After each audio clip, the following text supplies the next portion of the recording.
to Wayne. Right there, Wayne. Okay, Lee, thank you very much. Thank you, Roy, for running the net today. I didn't take a look recently when an hour or so ago, it was about 30 here. Maybe it's gone up to 32, not sure. Not too much fog today. Visibility is fairly decent. Still overcast, and the lake is, actually I'm trying to find out how thick the lake is these days. I hear they, oh yeah, yep. Lake's getting so thin now. I saw somebody out there on an ATV. It's getting precarious out there. So we'll see. No sturgeon spearing from what I've heard, and unless they want to do it in a boat, I suppose. So ice fishing has been pretty poor this year, unfortunately. So warm out, unseasonably warm this year. Other than that, just doing taxes now, and finished working on my modified LDG remote tuner, and now it'll load up. It'll match my 80-meter dipole on 160 meters. That was the goal, and it's doing that now, so I'm happy. I doubled the inductances of all the inductors and the capacitances of all the capacitors, so that was cool. That wasn't terribly difficult. Other than that, nothing much more, so on to Brian, but this is W1QC. Thank you very much. This is KD9VVO. Yes, it is a nice day. 35 degrees, unbelievable. I think we're getting too comfortable. I do personally think that March is gonna be a lion. We're gonna get nailed. That's just my thoughts. I don't know. Hopefully I'm wrong, but I don't think we're gonna have it this easy. But then again, hey, today's a nice day. We'll enjoy it and be happy and just go on our way. Yeah, I've had my share of tuners lately. Gone through quite a few of them, just trying to find the right one. They've worked real well. I mean, they've not disappointed me. It's just when I run my 600-watt amplifier, it changes things a little bit. I'm going to reset. And my 600-watt tuner just wasn't liking that. It was not liking it. It worked fine, just that the needles were pegging right when I was, depending upon what the current was. I was trying to keep it pretty low. I was trying to keep it around 300 to 400 watts, but for some reason, it was still pegging. I don't know why. So now I'm using a manual tuner. That's 1.5 kilowatts. Really like this. It's a little bit more work, but I'm able to, do what I want to do when I want to do it. So I'm pretty happy with it. But it all started on that 200-watt tuner I bought. That was the beginning of it. I probably could have got away with not buying that one, but once you get the inductance and the capacitance all aligned, they start smiling with all the rest of the products here. So that's it. KD9VVO will pass it back to Roy, KC9VLP. Okay, thank you, Brian. I think somebody was trying to double and get into the group maybe when Lee was on. I heard something in the background. I don't know if it was a double or not, but right now, is there anybody else that would like to join our topic about Connect this morning? Please call KC9VLP.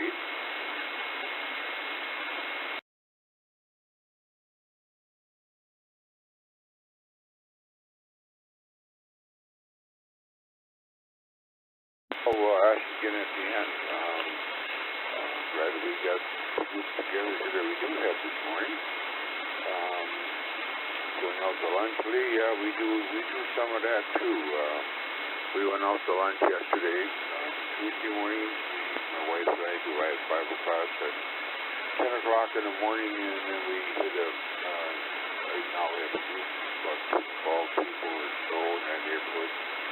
We went out yesterday to Mr. Schindler's, a place that haven't been too much in the last few years. I don't know why. We never particularly drive by it a lot when we go to the Lake Farm. But about 12 of us met there yesterday, and we had lunch. So today I think we may make a big meal for a change, which we haven't done. Had a cabbage and refrigerator and some carrots that could be cooked up before they go bad. I had bought them a while back. They wouldn't. I got my antenna up, my original or my main HF antenna. I did get that up on Monday afternoon. I got a little bit of a late start. It was after 3, I think. Boy, by 4:30 when the sun went down behind the house, it got cold. I just at least got the antenna. This is Alpha Delta, 10 meters to 160 meters. So it's got 4 coils on it, the longest leg. And I wanted to get it off the ground, get the coax off the ground so the rabbits wouldn't start chewing on it. They'd have chewed a little bit on another coax that I have that I run out to my low river coil. So we'll continue a second round here, starting first of all, does anybody else want to join this group before we do another round? This is KC9GLP, Coffee Clutching Net for this Wednesday morning, February 7th. Anybody else want to join us? Go ahead now.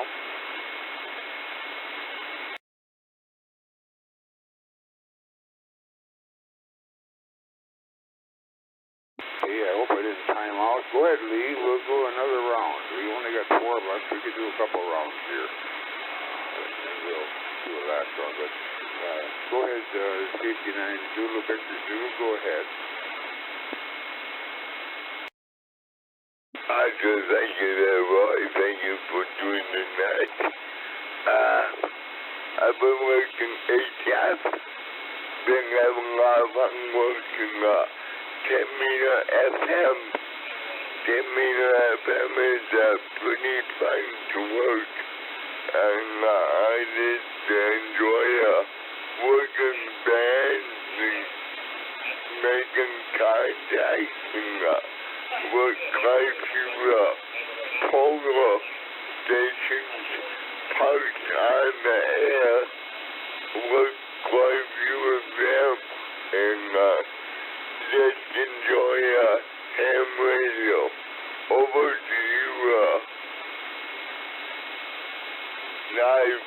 Wayne. Over to you, Wayne. Okay, thanks, Lee. W1QC here. Last couple of days, I've been trying to do a little more VHF DXing. Worked maybe one other station on 144.200 sideband. So not a lot. The maps don't show quite the intensity of the ducting that it had on Sunday, but I guess there's some of it out there. Worked a couple of repeaters in Michigan and what have you, so that's always fun. Sometimes I hear repeaters on, there's a repeater in Michigan that is on the Oshkosh repeater frequency, so I have to change the PL tone to work that one, and I can do that. So it's always kind of interesting, and with the 9700 you got a band scope so you can see repeaters when they're running, and you can go to them and listen to them for a little bit, and you know they're usually not all that strong, but sometimes I'm able to work them. I just have to find the PL tone so I have to go through all the PL tones to find the one that actually opens up the repeater, and sometimes that works, so that can be fun. And I have a vertical on the roof and 100 watts. So that's pretty much it.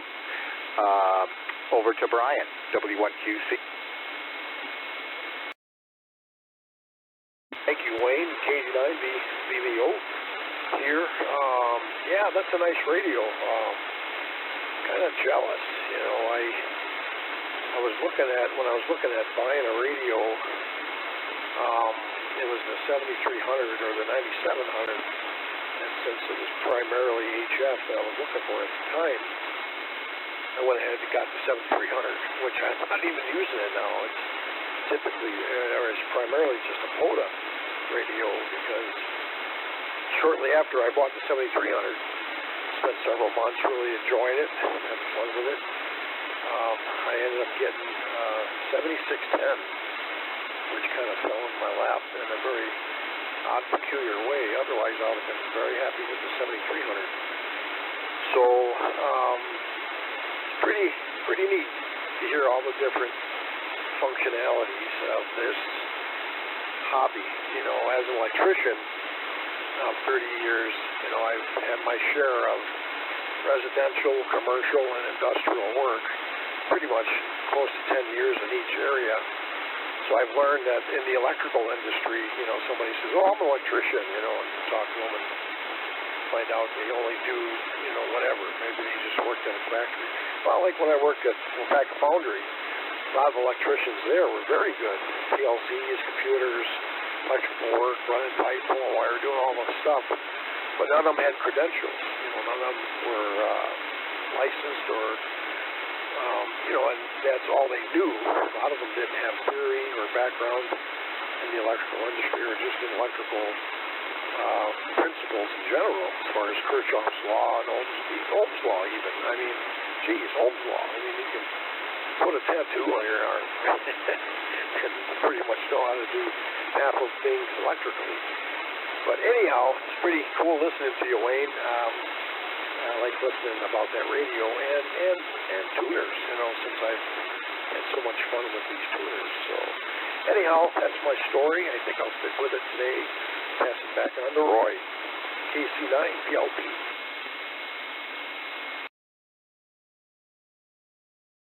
Okay, this is KC9VLP. We're doing the Coffee Touch Net this morning. Is there anybody else that's been out there listening that would like to join our group? Please call KC9VLP right now.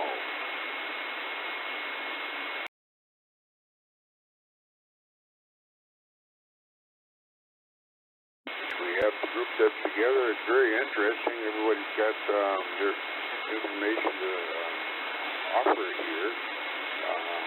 Wayne, you've got a lot of experience. You were at the club meeting a while back when you brought a bunch of your equipment and different things in. And I've got a background very similar, I think, to you, Brian.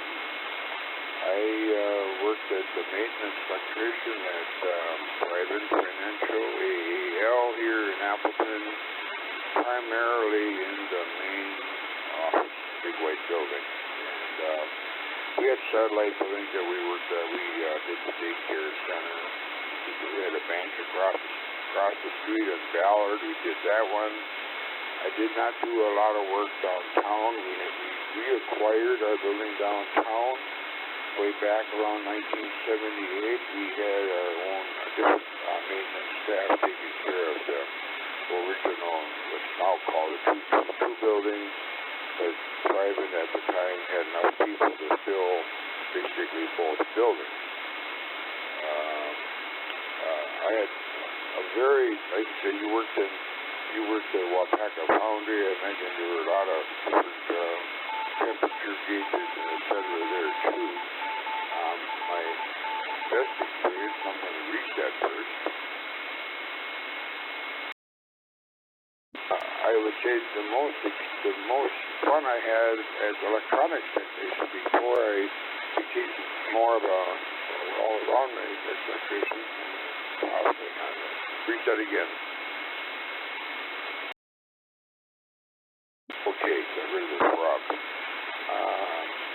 Rayovac Battery had a plant here in Appleton, about a mile from where I live here on Ballard Road, and we made Rayovac, along with Polaroid, developed some batteries for the SX70 camera. If you guys are old enough to remember, Polaroid was being scrutinized for having to pull the pictures out of the back of the camera and throwing away a bunch of paper, and the government were on their case to come out with just a plain, straight picture without any garbage in it. That was called the SX70 Polaroid, and it needed a strong, high current battery to run that motor to run the film out to a bunch of rollers. So that battery was developed by Rayovac along with Polaroid right here in Appleton. It was made by web process, and we had all the newest of electronic equipment. Very, very interesting. We had all the logic panels with all the N's and O's and logic modules, and 135 of them in one cabinet, all hand wired together. So it was very, very interesting. A lot of electronic measurement devices. So. But yeah, and amplify. Going to your tuners, Brian. I do have a tuner, but I just got the small, like a 200-watt MFJ used tuner that Larry had picked up for a special project he worked on, and he didn't need it anymore, so I use that in conjunction with my Kenwood 590, which has the internal tuner. But the type of antenna I have, I need a longer range tuner because it isn't long enough to do 160 meters or 150, 80. Enough rambling for me right now. I'm going to pass this over to, first of all, I'll ask anybody else out there, and then we'll do maybe like a 73 round. We're pushing 10 o'clock here. Anybody else want to jump in yet before we do the last round? Go ahead, call KC9BLP.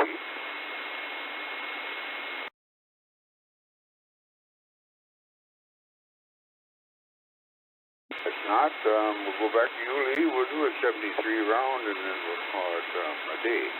So KC9, Zulu Victor, Zulu Lee, what's your final here?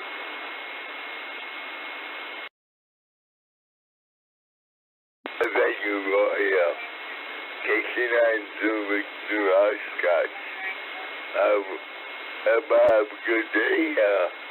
We'll try to have a good day too, and go ahead there, Wayne.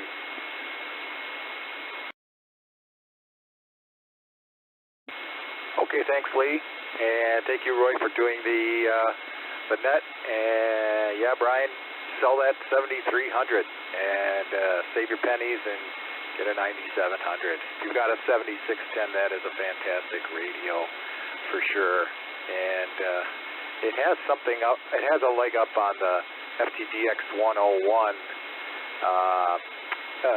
It's quite a bit smaller.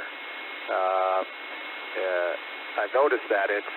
I could actually fit that in my rack here, but the 101, forget it. There's no way I could fit it in.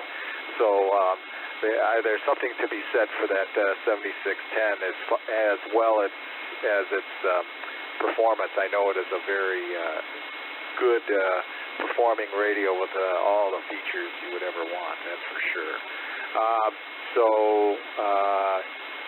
Good luck to everybody, 73, and thanks for running the net, Roy. Over to Brian, W1QC.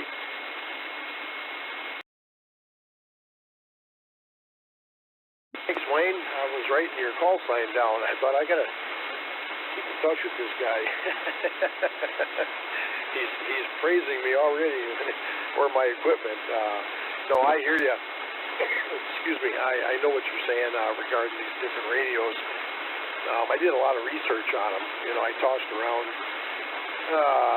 I just got into this a couple of years ago, and I spent about 6 years just thinking, do I want to get into that? Because, just with time and with a new hobby, not being very familiar with things, And I spent a lot of time doing research, primarily just trying to figure things out, you know, and I didn't know it'd be as fun as it is.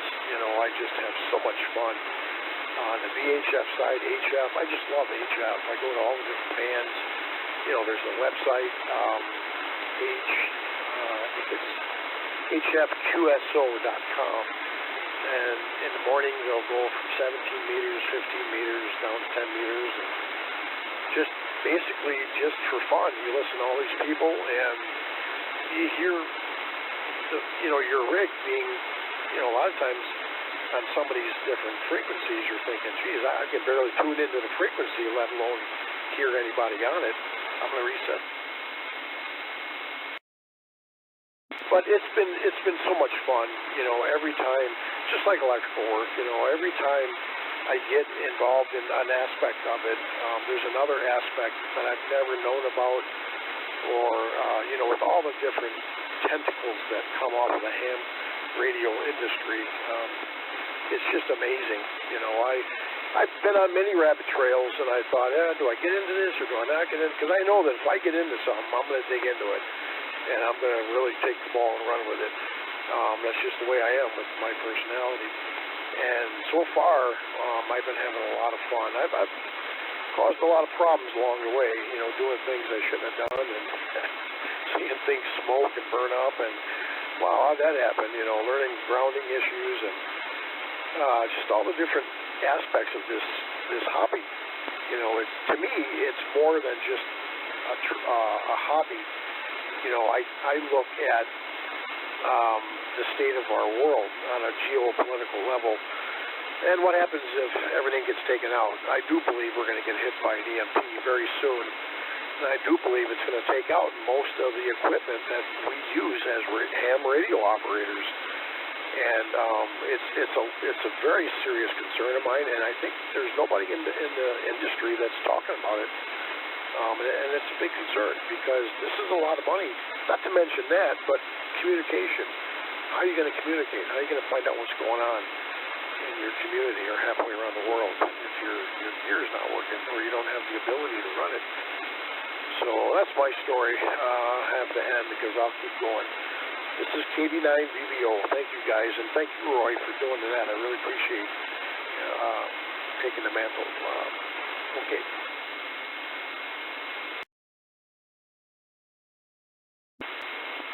Okay, well, thank you guys for joining this nest. I had a hesitation, but I'm glad you guys are out there. It's always enjoyable to hear other people's experiences. Like Brian said, this is quite a hobby, and I'm not sure how long you've been in it, Wayne, but you are very experienced in what you're doing. I wish I could spend more time, or take more time, I should say, and get on my HF rig a little oftener. I don't call out CQ because I have a hard time calling or writing down the call signs. Check my stroke, that kind of stuff. It kind of comes a little bit slower to me. I can do this net because I know all your call signs and I recognize your voice right away before you give your call signs. So 90% of the people that join this net, I've got the call signs pretty much memorized. I have a logbook here that is a plain old tablet, 1 page per day for this morning net, and there'll be a net tonight, so don't forget about the net tonight. I set an alarm on my watch on my iPhone to remind me that it's 10 to 8, and I should set up the radio alarm right now, which is just a 5-watt one I bought used from Terry because he upgraded it. I'm sure he's upgraded something quite new. I don't know all the features on this radio. Terry has it programmed, and I stay right on this frequency. I haven't taken the book out and really steady. This radio is very, very complex. It does digital also. My FT60, I can navigate that. I don't have anything in memory. I can navigate and get from one frequency to another. But yes, it was very good talking to you guys. We can talk a lot more about other things. I I do ham radio wise today. I'm going to read that quick first before we quit. Ham radio wise, the weather's supposed to be nice yet, and I agree with Brian. I think we might be paying for this good weather with a little more colder weather coming up yet, maybe in March, and maybe some snowstorms. Snowstorms usually hit in March. But I'm going to go out and put a couple screw eyes in the side of my tree on the bottom end and tie the ropes that are hanging right now. They're just plain hanging. I've got 4 100-foot ropes hanging down from pulleys up in the tree, and I do have my Alpha Delta parallel dipole on the main rope. And that pulley is up 48 feet. And when the weather gets nicer out, I think if I want to go all the way up to the 48 feet, I got to do some adjusting on the end ropes, and I'm going to have to add maybe 10 feet of extra coax.